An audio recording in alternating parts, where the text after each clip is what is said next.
యెషయా ప్రవచన గ్రంథంలో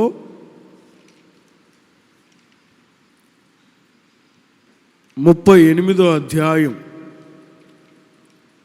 పరిశుద్ధ గ్రంథములో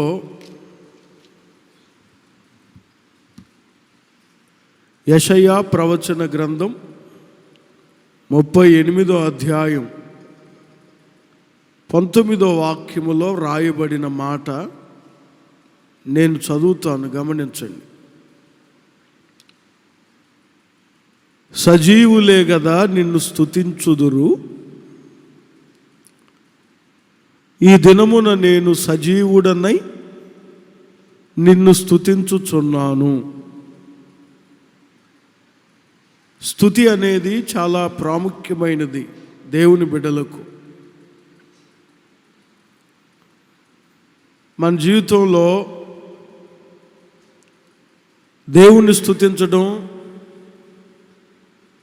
నేర్చుకోవాలి. ఇంకా కొంతమంది దేవుణ్ణి స్తుతించడం మర్చిపోయారు. ప్రవక్త చెప్పుచున్నారు, సజీవులే కదా నిన్ను స్తుతించేది, మరి దినమున నేను సజీవుడనై నిన్ను స్తుతించుచున్నాను. 18వ వాక్యంలో కూడా ఒక మాట ఉంటుంది. స్తుతి లేని చోటు ఒకటి ఉందంటే చూడండి, ఆ వాక్యాన్ని కూడా చదవండి. 18వ వాక్యం, పాతాళములో నీకు స్తుతి కలగదు. ఇంకా చెప్పాలంటే మృతులు నీకు కృతజ్ఞతాస్తుతులు చెల్లించలేరు. అంటే ఒక్క మాటలో చెప్పాలంటే స్తుతించని వాడు దేవుని దృష్టిలో మృతుడు, స్తుతించేవాడు దేవుని దృష్టిలో సజీవుడు. చెప్పండి, ఇప్పుడు స్తుతి లేనివాడు దేవుని దృష్టిలో ఎవరో మృతుడు, స్తుతించేవాడు దేవుని దృష్టిలో ఎవరో సజీవుడు. మరి మీరు సజీవులుగా ఉన్నారో మృతులుగా ఉన్నారో ఈరోజు మిమ్మల్ని మీరు పరిశీలన చేసుకోగలిగితే, కొంతమంది నోరు తెరిచి స్తుతించలేరు, పాటల ద్వారా స్తుతించలేరు, సాక్ష్యముల ద్వారా స్తుతించలేరు, ఆరాధనలో స్తుతించలేరు, వాక్యాన్ని వినేటప్పుడు స్తుతించలేరు. ఇక సంఘానికి వచ్చినప్పుడు ఇవన్నీ జరుగుతాయా? ఇంకా సంఘం నుంచి ఇంటికి వెళ్ళిన తర్వాత ఏమంటే దేవుడు చేసిన కార్యాలను బట్టి స్తుతించలేరు, దేవుడు ఏదైనా మేలు చేసి ఉద్యోగాన్ని ఇస్తే స్తుతించలేరు. మీరు ఎప్పుడైతే స్తుతించలేరో అప్పుడే దేవుని దృష్టిలో నువ్వు మృతుడుగా మారుతున్నావు. ప్రకటన గ్రంథంలో కూడా ఒక సంఘాన్ని గురించి అదే కదా, ఏమని ఉంటుంది, జీవించుచున్నావన్న పేరు మాత్రమే ఉంది కానీ నీవెవరివి? మృతుడవే. ఎందుకంటే నీ నోట స్తుతి లేదు, దేవుణ్ణి ఘనపరిచే అనుభవం లేదు, దేవుణ్ణి మహిమపరిచే అనుభవం లేదు. చక్కగా దేవుణ్ణి స్తుతించడం నేర్చుకోవాలి దేవుని బిడ్డలు. అదే మన జీవితాలకు గొప్ప దీవెన. పరిశుద్ధులు చాలామంది చెప్తుంటే విన్నాను నేను, మనం ఏమీ చేయని అవసరం లేదు, ప్రతి నిత్యం తినుచున్నా, త్రాగుచున్నా, చేతి పనులు చేసుకుంటున్నా, చదువుకొనుచున్నా, వ్యాపారం చేయుచున్నా, ఏదైనా ఉద్యోగం చేయుచున్నా, ఏది చేస్తున్నా నీ నోట స్తుతి ఉంటే దాని ద్వారా దేవుడు నిన్ను ఆశీర్వదిస్తారని చాలామంది పరిశుద్ధులు చెప్పడం నేను విన్నాను. అందుకే వాక్యం, సజీవులే కదా నిన్ను స్తుతించుదురు, నేను సజీవుడనై నిన్ను స్తుతించుచున్నాను. ఇశ్రాయేలీయుల గురించి నేను 148వ కీర్తన మొత్తం చదివాను. ఈ కీర్తన చాలా బాగుంటుంది. ఈ చాప్టర్ అంతా, ఈ కీర్తన అంతా ఇశ్రాయేలు ప్రజల గురించి చాలా చక్కగా వ్రాస్తారు. స్తుతి గురించే ఎక్కువగా వ్రాయబడి ఉంటుంది ఈ కీర్తన. 148వ కీర్తన ప్రారంభంలోనే ఒక మాట ఉంటుంది, చదవండి. 148వ కీర్తన ప్రారంభపు వాక్యమే యెహోవాను స్తుతించుడి. ప్రారంభపు వాక్యమే. ఇక ఆకాశము, ఉన్నత స్థలము, దోతలు, సైన్యములు, సూర్యచంద్రులు వరుసనే ప్రారంభిస్తాడు. ఇక పైన ఆకాశం నుంచి ప్రారంభిస్తాడు. మీరు చదువుకుంటూ ఉంటే చాలా బాగుంటాయి ఆ మాటలు, ఒక ఆర్డర్లో. ఆకాశము, తర్వాత ఉన్నత స్థలముల నివాసులు, ఆ తర్వాత ఆయన దోతలు, నెక్స్ట్ ఆయన సైన్యము, ఆ నెక్స్ట్ సూర్య చంద్రులు, కాంతిగల నక్షత్రము, పరమాకాశము, తర్వాత ఇక చూడండి అన్ని నిత్య స్థాయువులు, భూమి మీద ఉన్న మకరములు, ఇక అగ్ని, పర్వతములు, ఫలవృక్షములు, మృగములు, నేలన ప్రాకు జీవులు, వీటన్నిటి గురించి ఒకటే చెప్తారు, మీరందరూ యెహోవాను స్తుతించుడి. 11వ వాక్యం నుంచి 14వ వాక్యం వరకు భూరాజులారా, సమస్త ప్రజలారా, భూమి మీదనున్న అధిపతులారా, సమస్త న్యాయాధిపతులారా యెహోవాను స్తుతించుడి. 14వ వాక్యంలో ఉంటుంది చూడండి, నేను చెప్పాలనుకున్న మాట అదే. ఆయన తన ప్రజలకు ఒక శృంగమును హెచ్చించి ఉన్నారు. మాట చాలా బాగుంటుంది. అది ఆయన భక్తులందరికీ, ఆయన చెంతజేరిన జనులకు ఇశ్రాయేలీయులకు ప్రఖ్యాతికరముగా ఉన్నది. ఆయన తన ప్రజలకు ఒక శృంగమును హెచ్చించి ఉన్నారు. అది ఆయన భక్తులందరికీ, ఆయన చెంతజేరి ఆయన సన్నిధికి వచ్చిన వారందరికీ అది ఎలా ఉందో తెలుసా? ప్రఖ్యాతికరముగా ఉన్నది. యేసయ్యను గురించే అని నేను భావించాను. అది ఇశ్రాయేలీయులకు ప్రఖ్యాతికరముగా ఉన్నది కనుక మీరు యెహోవాను స్తుతించుడి. ఒక శృంగమును హెచ్చించి ఉన్నాడు. ఆయనే నజరేయుడైన యేసు. ఆయన మనల్ని ఏం చేస్తారు? ఆయన చెంతకు చేరిన వారికి, ఆయన భక్తులందరికీ అది ఆ శృంగము, ఆ శృంగదుర్గమైన యేసయ్య ప్రఖ్యాతికరముగా ఉన్నారు అని స్తుతించాలి. దైవజనులు ఒకరు చెప్తుంటే విన్నాను, క్రీస్తు జన్మదినం అనేది ఒక స్తుతుల పండగ. క్రిస్మస్ అనేది ఒక పండగగా మనం భావించుకుంటే ఒక పండగ, అదొక పండగ కదా. ఒక గొప్ప దైవజనులు చెప్పుచుంటే నేను విన్నాను, అది ఒక స్తుతుల పండగ. ఇక్కడ కూడా చూడండి, ఆయన తన ప్రజలకు ఒక శృంగమును హెచ్చించి ఉన్నారు. ఆయన చెంత చేరిన వారికి, ఆయన భక్తులందరికీ అది ప్రఖ్యాతికరముగా ఉన్నది. మీరు యెహోవాను స్తుతించుడి. యేసుక్రీస్తు ఈ లోకానికి వచ్చినప్పుడు కొంతమంది ఆయన్ను స్తుతించారు. నేను చదువుతూ ఉన్నాను. ఒక 3 సందర్భాలు నేను మీతో చెప్తాను. స్తుతుల పండగ అని అనుకోండి, దేవుణ్ణి స్తుతించే అనుభవం. ఎందుకు వారు దేవుణ్ణి స్తుతించారు? లూకాసు వార్త 2వ అధ్యాయంలోనే ఇప్పుడు నేను చెప్పాలనుకున్న 3 చాప్టర్స్ ఉంటాయి. లూకాసు వార్త 2వ అధ్యాయంలోనికి మీరు వస్తే,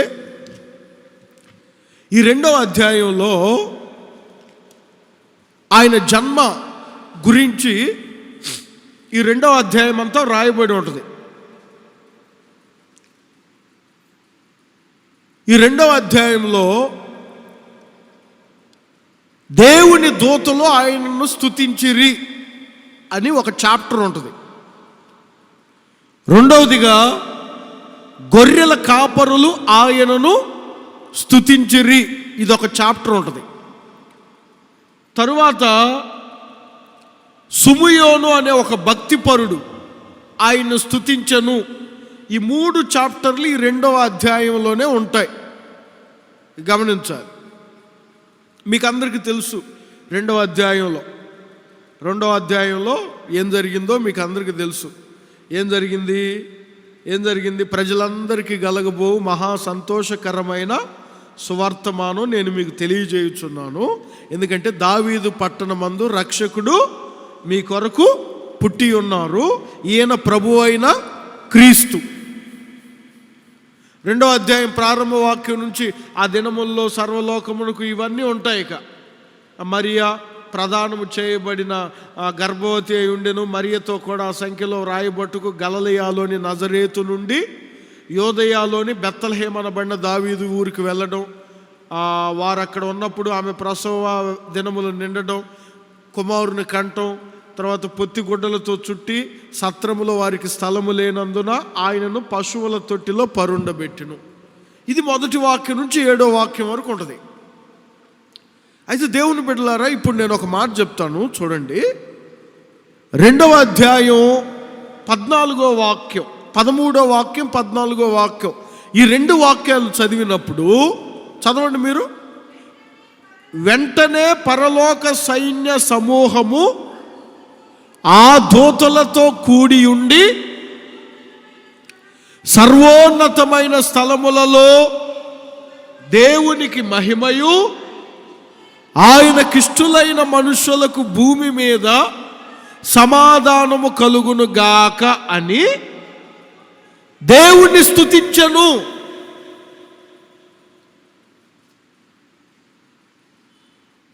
ఆయన మనకు ఒక శృంగమును ఏర్పరిచారు, హెచ్చించారు. అది మనల్ని ప్రఖ్యాతికరముగా ఉంచింది. దూతలారా, మీరెందుకు ఆయన్ను స్తుతించారు? దూతలు దేవుణ్ణి స్తుతించెను. ఎందుకు దూతలు దేవుణ్ణి స్తుతించారో తెలుసా? ఆ పై వాక్యాలలో ఒక మాట రాయబడి ఉంటుంది. దావీదు పట్టణమందు నేడు రక్షకుడు మీ కొరకు పుట్టి ఉన్నారు. ఎందుకు వారు స్తుతించారో తెలుసా? యేసయ్య ఈ లోకానికి రక్షకుడిగా వచ్చారు. తప్పనిసరిగా ఆయన మమ్మల్ని రక్షించువాడై ఉన్నారు, తప్పనిసరిగా రక్షిస్తారు అని ఆ రక్షణను బట్టి స్తుతిస్తున్నారు. అర్థమైందా? దూతలు స్తుతించడానికి కారణం ఏమిటంటే ఒక రక్షకుడు భూమి మీదకు వచ్చారు.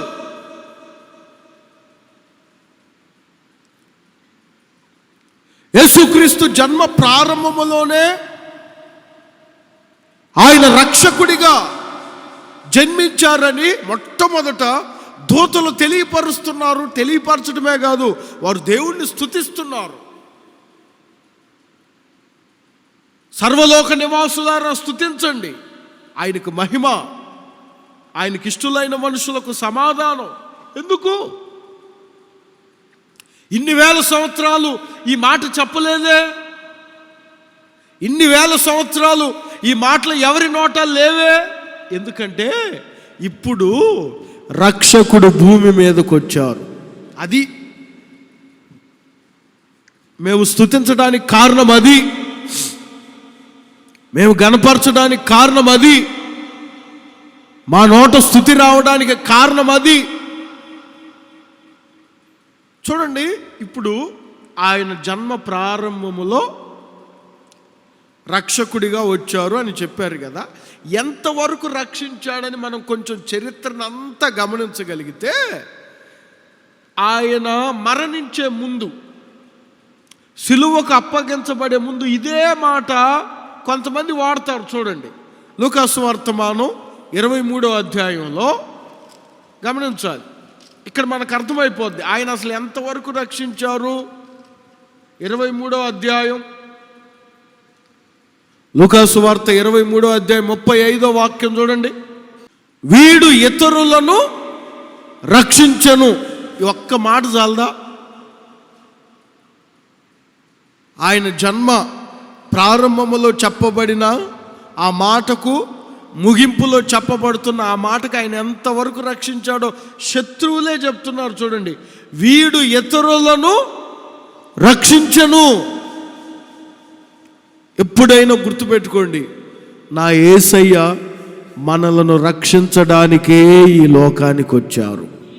అందుకు మనం స్తుతించాలి, అందుకు ఆయన మనం గణపరచాలి, అందుకు ఆయన మనం గొప్ప చేయాలి, అందుకు ఆయన నామమును మనం కీర్తించాలి. రక్షించడానికే ఈ లోకానికి వచ్చారు. దావీదు పట్టణమందు నేడు రక్షకుడు మీ కొరకు జన్మించారు, ఈయనే ప్రభు అయిన క్రీస్తు అని చెప్పబడిన మాట ఆయన సిలువకు అప్పగించబడే ముందు శత్రువులు అదే చెప్తారు, వీడు ఇతరులను రక్షించను. ఆయన జన్మించినది మొదలుకొని తన ప్రాణాన్ని తాను అప్పగించుకునే అంతవరకు ఆయన ప్రజలను రక్షిస్తూనే ఉన్నారు. దేవునికి స్తోత్రం కలుగును గాక. దేవుని బిడ్డలారా, మనల్ని ఎలా రక్షించాడు, ఎలా రక్షించబోతున్నాడు అని ఒక్కసారి మనలను మనం పరిశీలన చేసుకుంటే, రోమాపత్రిక 5వ అధ్యాయం 9వ వాక్యంలో నేను ఒక మాట చదివాను. రోమాపత్రిక 5వ అధ్యాయం 9వ వాక్యంలో అక్కడ ఏమని ఉంటుందో తెలుసా?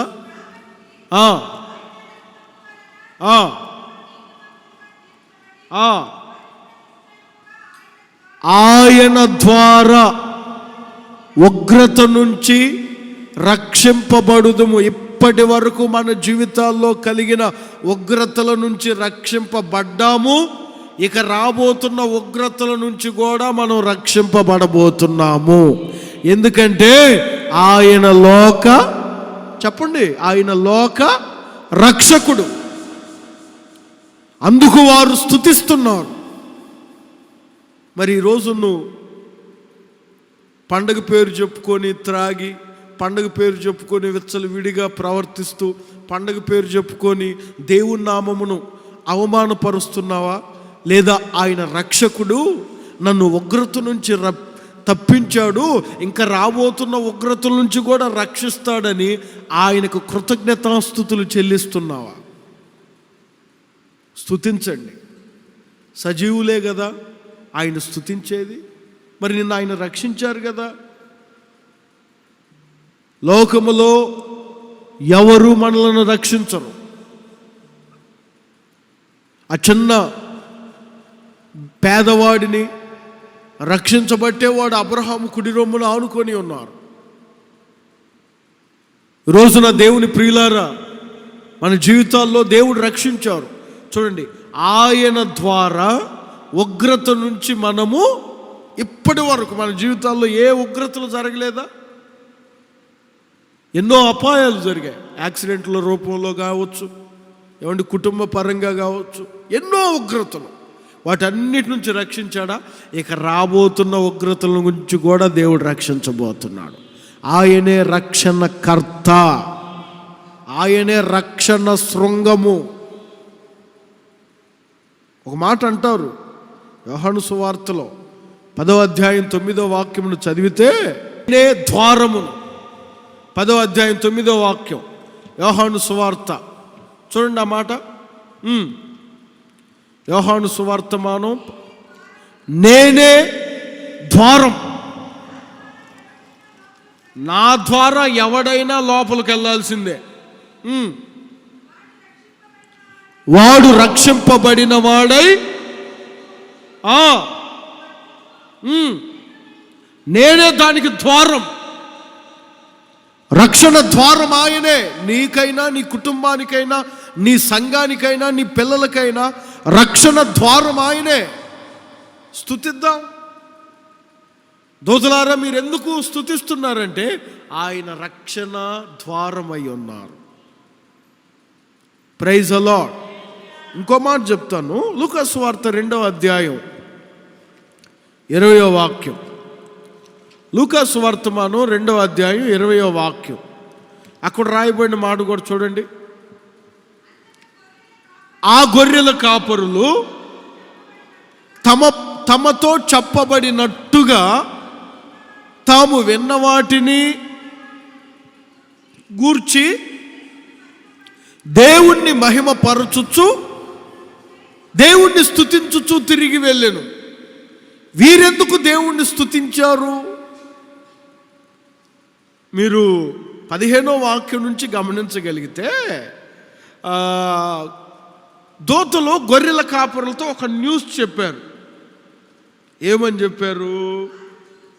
మీరు చూడండి, 8వ వాక్యం చూడండి. ఆ దేశములో కొందరు గొర్రెల కాపరులు పొలములో ఉండి తమ మందను కాచుకొనుచుండగా వారి వద్దకు వచ్చి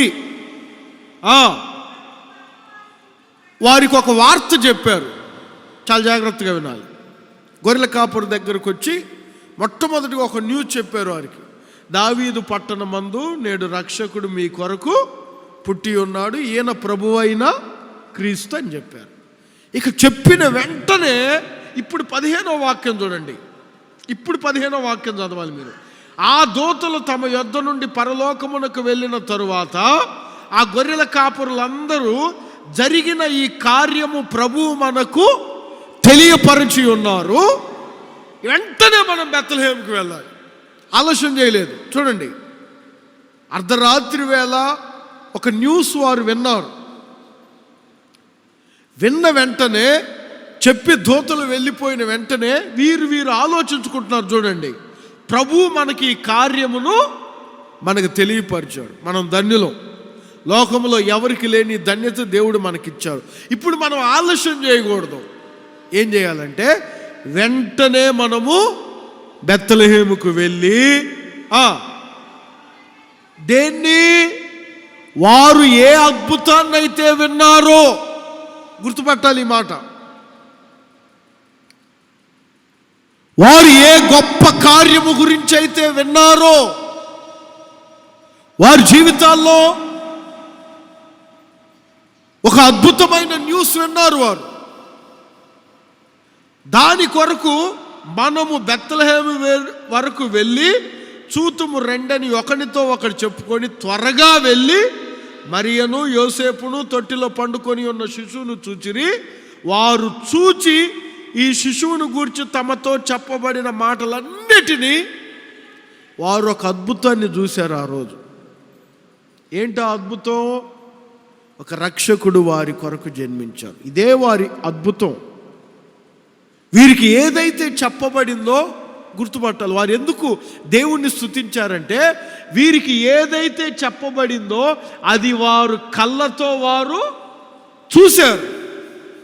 ఈరోజున చాలామంది జీవితాల్లో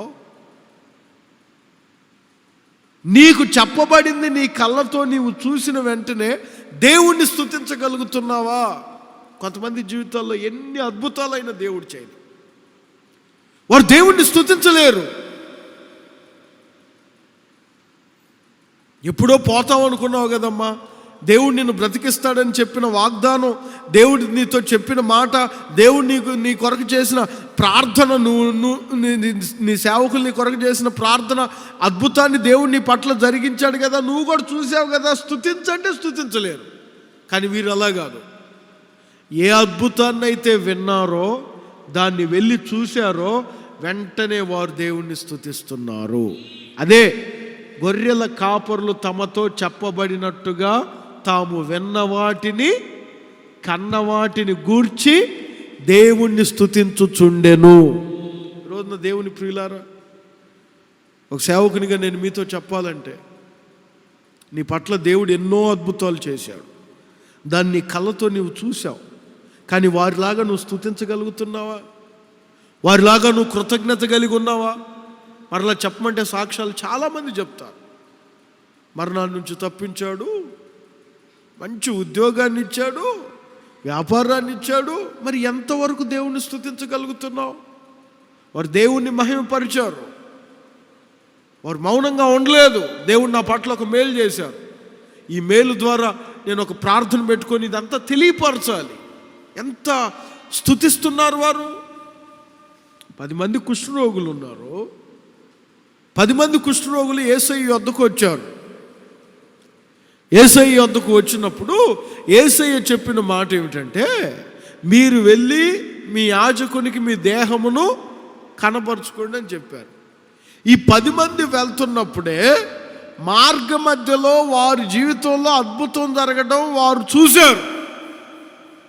అర్థమైందా? లూకాసు వార్త 17వ అధ్యాయంలో ఉంటుంది చూడండి. లూకాసు వర్తమానం 17వ అధ్యాయంలో 17వ అధ్యాయం 13వ వాక్యం నుంచి గమనించగలిగితే, వేసిరి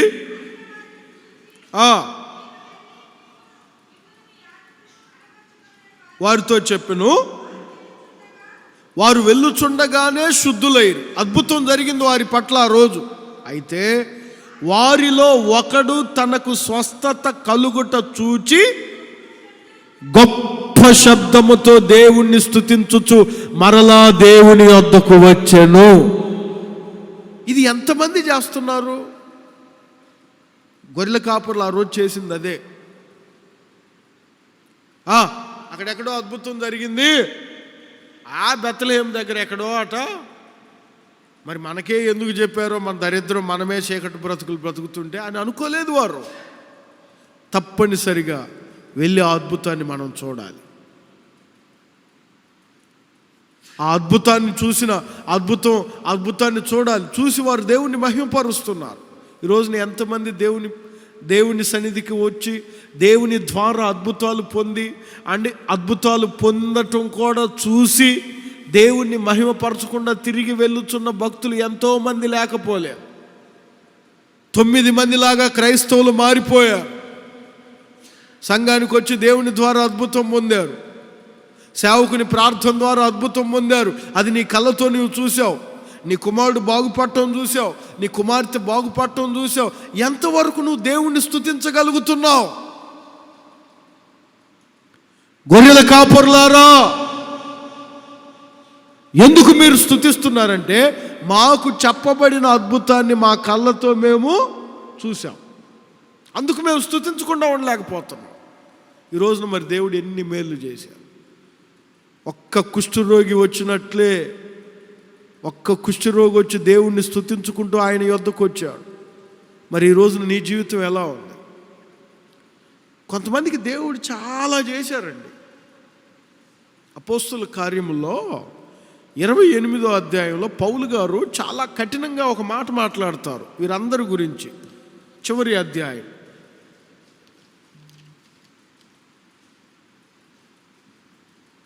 28వ వాక్యం, 28వ అధ్యాయం 26వ వాక్యంలో చూడండి. వింటారు, గ్రహింపరు, చూస్తారు, కానరాని ఈ ప్రజల యొద్దకు వెళ్ళి చెప్పుము. ఈ ప్రజలు కన్నులారా చూచి, చెవులారా విని, మనసారా గ్రహించి పొందకుండునట్లు నన్ను స్తుతించకుండా వారి హృదయాలు క్రొవ్వు పట్టాయి. ఎన్ని చూశారు, ఎన్ని అద్భుతాలు చూశారు, మరి ఎందుకని నన్ను స్తుతించడం లేదంటే, క్రొవ్వి వారి చెవులకు మందముగా వారి కన్నులను వారు మూసుకొని ఉన్నారు. మనం అలా ఉండకూడదు. మన పట్ల దేవుడు చేసిన అద్భుతాన్ని చూసిన మనం దేవుణ్ణి స్తుతించకుండా ఉండకూడదు. ఆయన స్తుతించుటకు మన మనస్సును దేవుని సన్నిధిలో నిలపాలి. ఆమేన్ చెప్పండి అందరూ, ఆమేన్. ఈరోజున నీ జీవితం ఎలా ఉంది? ఇదొక స్తుతుల పండుగ. ఈ స్తుతుల పండుగలో మనం ఎందుకు దేవుణ్ణి స్తుతించాలంటే, ఒకటి చెప్పండి, దూతలు ఎందుకు దేవుణ్ణి స్తుతిస్తున్నారంటే, వారికి ఒక రక్షకుడు, ఆయన రక్షణ దుర్గముగా ఉన్నాడు గనుక స్తుతిస్తున్నారు. గొర్రెల కాపురులు ఎందుకు స్తుతిస్తున్నారంటే, వారి పట్ల అద్భుతం చేశాడు గనుక వారు దేవుణ్ణి స్తుతిస్తున్నారు. ఇంకొక వ్యక్తి ఉన్నారు. యేసు ప్రభు పుట్టినప్పుడే ఈ స్తుతులు జరిగాయి. అందుకే స్తుతుల పండగ అని చెప్తున్నాను నేను. యేసు ప్రభు జన్మ ద్వారానే వీరందరూ స్తుతించారు. అందుకనే అది స్తుతుల పండగ అంటారు పరిశుద్ధులు. సిమియోను అనే వ్యక్తి ఎందుకు స్తుతించారు? చూడండి, లూకా సువార్త 2వ అధ్యాయం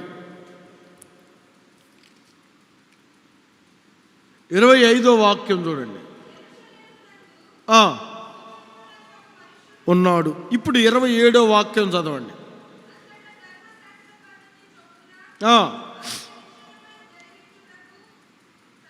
తల్లిదండ్రులు యేసును దేవాలయంలోనికి తీసుకొని వచ్చినప్పుడు అతడు సిమియోను అనే వ్యక్తి తన చేతులతో ఆయనను ఎత్తుకొని దేవుణ్ణి స్తుతించుచు ఇట్లా నేను గమనించండి. ఇతను ఎందుకు దేవుణ్ణి స్తుతించారు? ఎందుకు దేవుణ్ణి స్తుతించారో తెలుసా? ఇతనికి ఒక వాగ్దానం ఉంది. గుర్తుపట్టండి. ఇతనుకున్న వాగ్దానం ఏమిటి? 25వ వాక్యం ఇప్పుడు కంటిన్యూగా చదివితే, అతడు నీతిమంతుడు భక్తిపరుడై ఉండి ఇశ్రాయేలు యొక్క ఆదరణ కొరకు కనిపెట్టువాడు, పరిశుద్ధాత్మ అతని మీద ఉండెను. ఇదిగో ఇదే అతని వాగ్దానం. అతడు ప్రభు యొక్క క్రీస్తును చూడక మునుపు మరణము పొందడని పరిశుద్ధాత్మ చేత బయలుపరచబడి ఉండెను. ఇతని వాగ్దానం ఏంటంటే, యేసయ్యను నీ కళ్ళతో నువ్వు చూసేంత వరకు నీకు మరణము లేదు. ఇది అతని వాగ్దానం. ఎందుకు దేవుణ్ణి స్తుతించారో తెలుసా? ఆ రోజు అతని వాగ్దానం నెరవేర్చబడింది. అర్థమైందా? కొంచెం ఆత్మీయంగా మీరు గమనించాలి ఈ మాట. స్తుతుల పండుగగా ఈ క్రిస్మస్ని చెప్పుకోవడానికి కారణం ఏమిటంటే, మన పట్ల చేయబడిన వాగ్దానాలన్నీ నెరవేర్చుటకే క్రీస్తు యేసు ఈ లోకమునకు వచ్చెను. అందుకు మనం దేవుణ్ణి స్తుతించాలి. దేవునికి మహిమ కలుగును గాక. ఆ వాగ్దానం తన జీవితంలో నెరవేర్చబడింది ఆ రోజు. అప్పటికి ఒక మాట అంటారు చూడండి, 29వ వాక్యంలో, నాదా ఇప్పుడు నీ మాట చొప్పున సమాధానముతో నీ దాసుని. అంటే ఆ వాగ్దానం తన జీవితంలో నెరవేర్చబడకపోతే తనకు సమాధానం ఉండదు.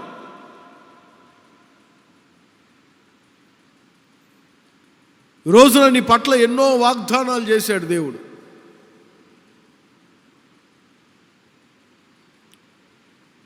మీరు బాగా పలుమార్లు చదువుకొనే ఉంటారు. మన పట్ల ఆయన వాగ్దానం చేశాడంటే హెబ్రీ పత్రికలోనో ఎక్కడ ఉంటుంది ఆ మాట. హెబ్రీ పత్రికలో 10వ అధ్యాయం అనుకుంటారు.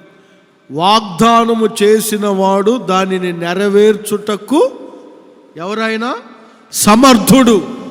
హెబ్రీ పత్రిక 10వ అధ్యాయం 23వ వాక్యం చూడండి ఆ మాట.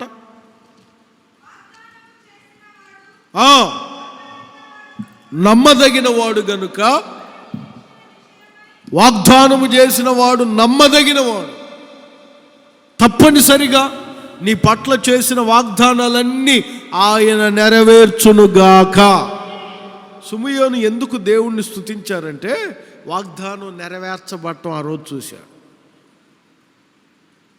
దూతలారా మీరెందుకు స్తుతించారంటే, ఆయన ఒక రక్షణ దుర్గముగా లోకానికి ఉండబోతున్నాడు, అందుకే మేము స్తుతిస్తున్నాం. గొర్రెల కాపురులారా మీరెందుకు స్తుతిస్తున్నారంటే, ఆయన చూడటం మా జీవితంలో ఒక అద్భుతమయ్యా, అద్భుతం నెరవేర్చబడింది, అందుకు మేము స్తుతిస్తున్నాం. ఓ సిమియోనా నువ్వెందుకు స్తుతిస్తున్నావు అంటే, నాకు ఒక వాగ్దానం ఉంది. ఆ వాగ్దానం ఈరోజు నెరవేర్చబడింది ఆయన జన్మ ద్వారా. నా ప్రియమైన దేవుని సంగమా, నీ పట్ల ఎన్నో వాగ్దానాలు చేశారు. కొన్ని నెరవేరుస్తున్నారు.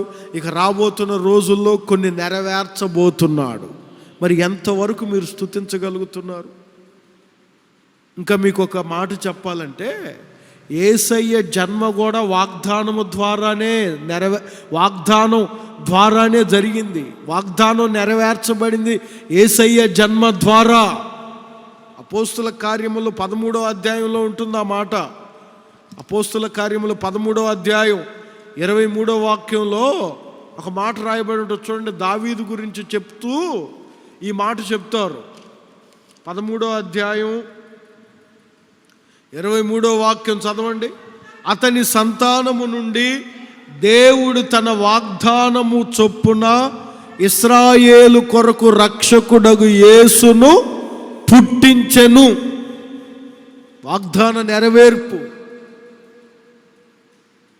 ఈ కడవరి దినాల్లో, ఈ పండుగ శుభవేళలో ఒక సేవకునిగా నేను మీతో చెప్పాలనుకున్న మాట ఏమిటంటే, మీ పట్ల చేయబడిన ప్రతి వాగ్దానాన్ని ఆయన నెరవేర్చబోతున్నారు. ఇప్పటికే చాలా వాగ్దానాలు నెరవేర్చారు. ఇంకా రాబోతున్న రోజుల్లో కూడా దేవుడు మీ పట్ల చేసిన వాగ్దానాలన్నీ నెరవేర్చునుగాక. మీరు ఆయన స్తుతించాలి. ఇది స్తుతుల పండుగ. సజీవులమైన మనమే స్తుతిద్దాం. ఎందుకంటే ఏమండి, ఒక శృంగమును మన కొరకు ఆయన హెచ్చించి ఉన్నారు. అది మనకు ఎలా ఉంది? ప్రఖ్యాతికరముగా. కనుక మనం స్తుతిద్దాం. వారు ఎందుకు స్తుతించారు? వారికి ఒక రక్షణ దుర్గం ఉంది. రక్షణ దుర్గముగా ఈ లోకానికి ఉన్నారని స్తుతించారు. గొర్రెల కాపురులు ఎందుకు స్తుతించారు? వారు ఒక అద్భుతాన్ని విన్నారు, అది కళ్ళతో చూశారు. నీ పట్ల కూడా దేవుడు ఎన్నో అద్భుతాలు నెరవేర్చారు కదా, ఎన్నో జరిగించారు కదా. మరి నువ్వు స్తుతించగలుగుతున్నావా? చివరిగా సిమియోను తనకు చేయబడిన వాగ్దానం నెరవేర్చడం చూశాడు. ఈ సంవత్సరాంతంలో ఈ స్తుతుల పండుగ ద్వారా మీ పట్ల చేయబడిన ప్రతి వాగ్దానం నెరవేర్చబడునుగాక. మీ పట్ల ఒక అద్భుతాన్ని దేవుడు జరిగించబోతున్నారు, దాన్ని మీరు చూచుదురుగాక. మీ పట్ల, మీ కుటుంబం పట్ల ఆయన ఒక రక్షకుడిగా, రక్షణ దుర్గముగా ఉండునుగాక. ప్రభు ఈ మాటలు మీ హృదయములో భద్రపరచునుగాక.